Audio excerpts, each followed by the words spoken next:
I know that starving for 2 days is more than just despair. Poor college students cry out about being squeezed out of financial aid.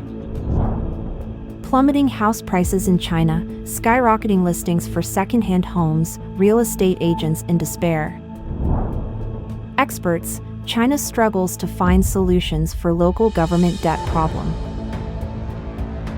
It's all covered in today's China Truths.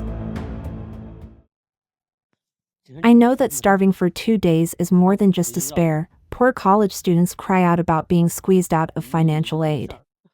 Recently, a student named Xiao Su, alias, from Tianjin Sino-German University of Applied Sciences posted a video online accusing a fellow dormitory student who lives a high-consumption lifestyle of receiving a scholarship, while he, an orphan at the age of 4 after his father's death and his mother's remarriage, is denied the same. He has been posting many videos about his situation on social media since September 22nd. He said in one of his videos, "I sit alone in an empty room with a roaring fire, but I keep shivering all over. I know how painful it is to go hungry for 1 day, and I know how desperate it feels to go hungry for 2 days. But I have nothing left, so I can only stake my life on this." He provided documentation showing that his family is part of the government's carded families, designated as poor households, and recipients of subsistence allowances. He recalled how thrilled he was when he received the first subsistence allowance card, saying that the 400 plus yuan, about $54.79, inside was all life-saving money. Xiao Su said that he eats everything on his plate during every meal and even thinks twice before buying a bottle of cola. He hasn't had any fruit in the last 2 years. On the other hand, a dormitory mate who received the scholarship does not come from a poor family. He wears all Air Jordan, uses iPhone 14, iPad Pro, and often dines out and travels. This dorm mate often boasts in the dorm that he will pretend to be a needy student to get the scholarship and then use that scholarship to travel. Xiao Su reported this to the school's authorities but received the question of whether he had any evidence. He was asked to take down the video and not cause trouble. They also assured him that they would provide a satisfactory response. However, despite patiently waiting for a month, he only received the school's message that, according to their standard procedures, he wasn't eligible for the scholarship. However, they did offer him a second-class scholarship out of pity. Xiao Su expressed that this money comes from taxpayers, but it seemed more like a favor from the school's leadership. His report video caused a significant stir online and briefly trended on Weibo. Many netizens who watched the video felt heartbroken about his tragic situation and expressed anger at the school's shameless attitude. Many other netizens said, "Our school is the same." One netizen said that his high school friends who were identified as underprivileged students sported the latest smartphones, whereas college peers classified the same way owned 5 city properties and 3 cars. Another revealed during their college years, the distribution of financial aid worked as follows: they entrusted the bank cards of impoverished students to academic advisors. For instance, when 1,000 yuan was transferred to a needy student, 500 yuan went to the advisor, 300 yuan to the class president, and the remaining 200 yuan was allocated to the impoverished student. Once Xiao Su's video came to light, the school issued a notice on November 2nd, revealing that they had established a dedicated task force to investigate and verify the matter, and the investigation is currently in progress. As per reports from mainland media, the school has already relocated Xiao Su to a different dormitory. He also mentioned that he can now eat without any issues, allowing him to enjoy his meals to the fullest. He kindly requested people not to worry about him and expressed his immense gratitude to all of you. It's all of you who have shown him the way. Plummeting house prices in China, skyrocketing listings for second-hand homes, real estate agents in despair. In various cities across mainland China, there has been a significant increase in the number of second-hand homes available for sale, which has led to a decrease in transaction volumes. Simultaneously, there is a rapid rise in the supply of new homes, while the rental market is just beginning to show signs of growth. Many individuals are now buying properties at a financial loss. A recent chat screenshot circulated on the social media platform X on November 3 featured a person who mentioned that they had made an impulsive decision to purchase a property in Shenzhen earlier this year. This decision resulted in a loss of nearly 700,000 yuan, and they are currently facing difficulties in selling the property while still owing the bank over 2 million yuan. A post by Springblooms888 on the social media platform X pointed out that in the past, Shenzhen had high-demand premium project units, but now they are required to offer significant discounts through the second-hand property trading system to stimulate sales. However, sales remain sluggish, and what was once a robust seller's market has now transformed into a rare buyer's market. Facing a declining real estate market, Beijing authorities initiated the relaxation of property market regulations on September 1. This included the introduction of the Recognize the Property, Not the Loan policy.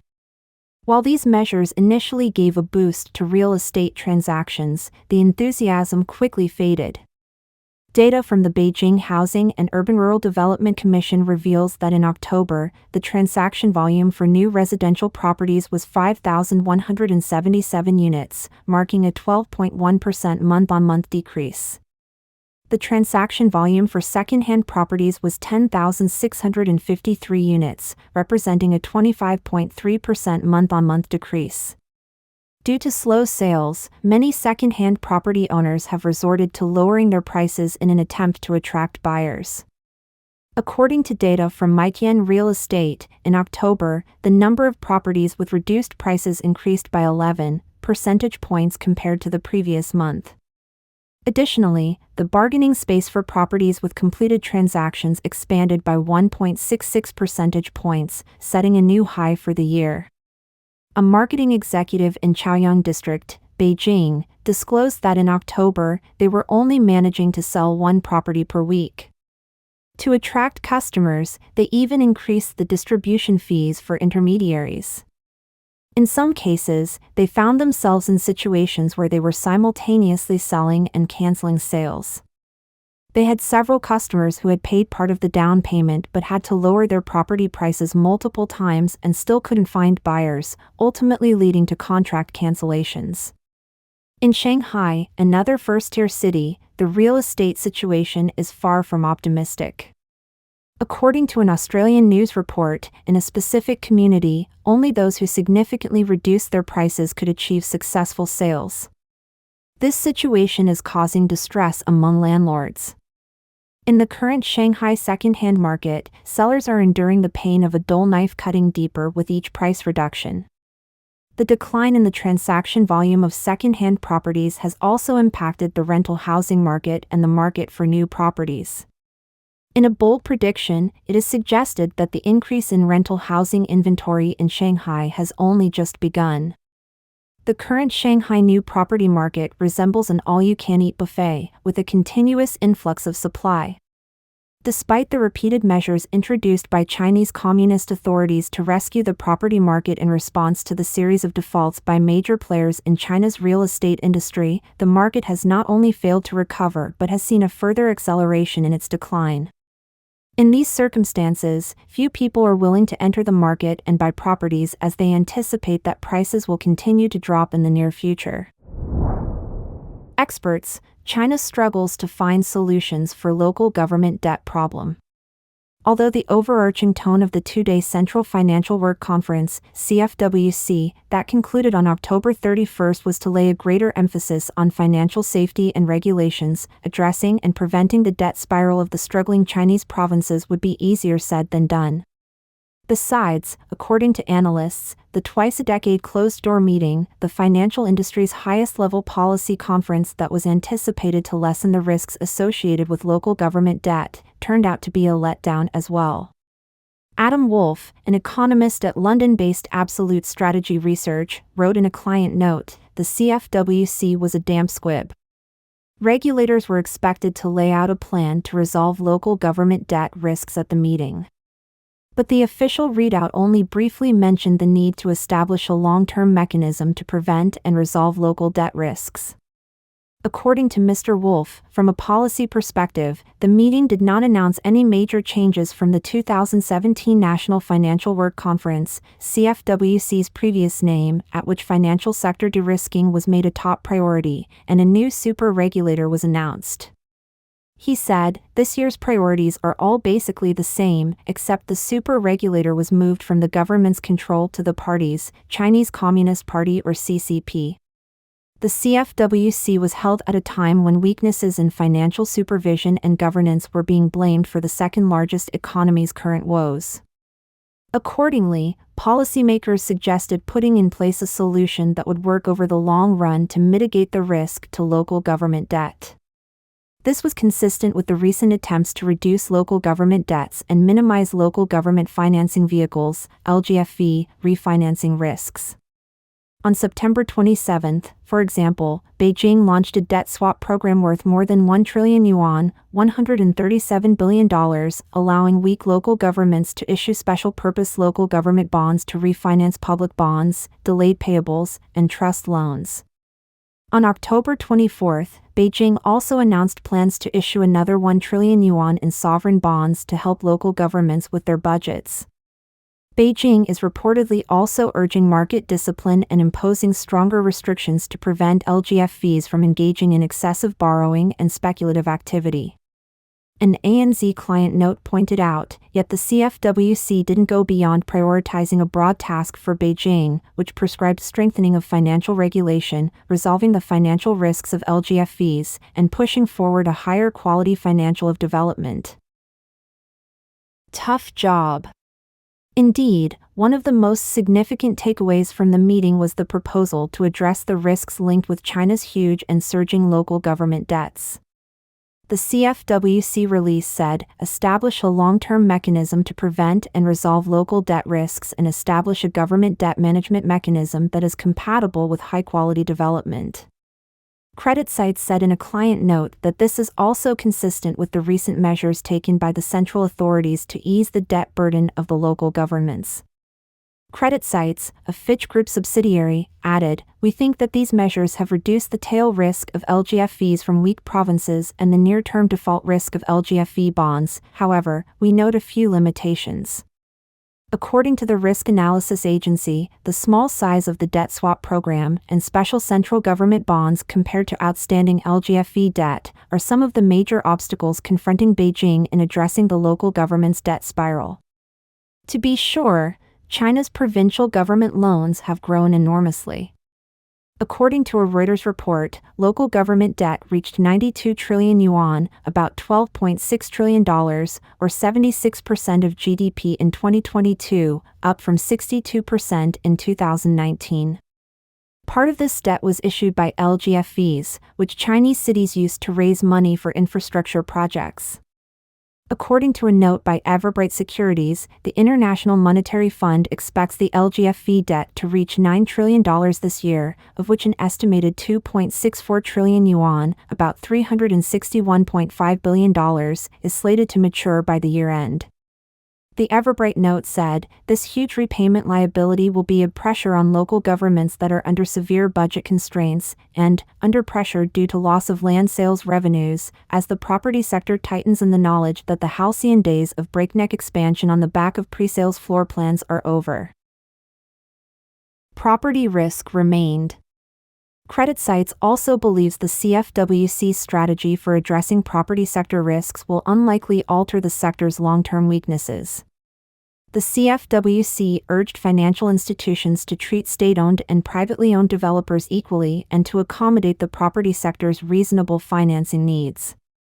It also identified 3 property sector development drivers: social housing building, urban village renewal projects, and public facilities relating to culture, tourism, retirement homes, and emergency shelters. Nevertheless, according to Credit Sites, given that the top authorities still view the nation's property woe as a mild contraction of the property sector owing to China's aging population and slowing urbanization, the CFWC's vows to address the property sector problems appear weak.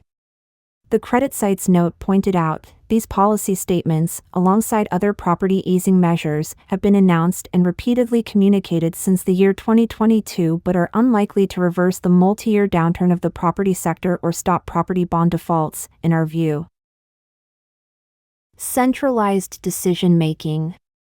Mr. Wolf wrote, if there was a theme for the conclave, it was the importance of getting the politics right. Unlike the last conference held in 2017, which was led by the Financial Stability Committee of the State Council, the CFWC this year was chaired by CCP leader Xi Jinping and emphasized the role of the party in financial policy setting and implementation.